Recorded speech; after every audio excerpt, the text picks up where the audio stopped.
ఎన్నికల కౌంటింగ్ సందర్భంగా జిల్లా ఎస్పీ ఆదేశాల మేరకు ప్రకాశం జిల్లా రాచర్ల మండల వ్యాప్తంగా 144 సెక్షన్ ఎన్నికల కోడ్ అమల్లో ఉంటుందని రాచర్ల మండల ఇన్ఛార్జ్ ఎస్ఐ పి సుబ్రహ్మణ్యం చెప్పారు.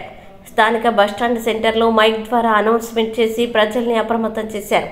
రాచర్ల మండలంలో 2 రూట్ మొబైల్ వాహనాలు ఏర్పాటు చేసినట్లు పోలీసు వారు తెలిపారు.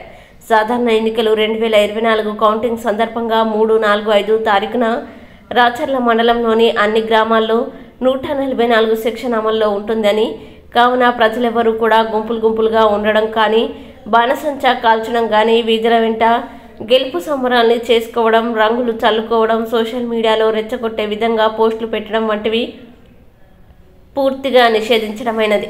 కావున రాచర్ల మండలం మరియు పరిసర గ్రామ ప్రజలు పోలీసు వారి సూచనల్ని గమనించి పోలీసు వారికి సహకరించవలసిందిగా తెలిపారు.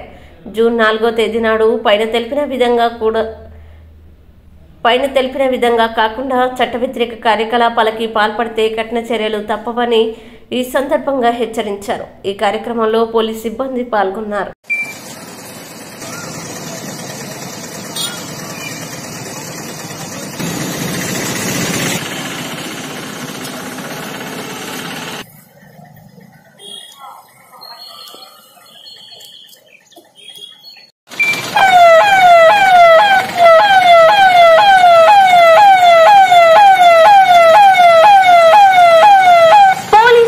హెచ్చరిక 2024 జనరల్ ఎలక్షన్ కౌంటింగ్ సందర్భంగా సెక్షన్ 144 ఎంపీసీ 30 పోలీస్ యాక్ట్ అమలులో ఉన్నందున సభలు, ర్యాలీలు, బాణసంచా నిషిద్ధం. 4 అంతకంటే ఎక్కువ గుమిగూడరాదు. ఎటువంటి చట్ట వ్యతిరేక కార్యకలాపాల్లో అట్లు పాల్గొన్న వారిపై కఠినమైన చట్టపరమైన చర్యలు తీసుకొనబడు.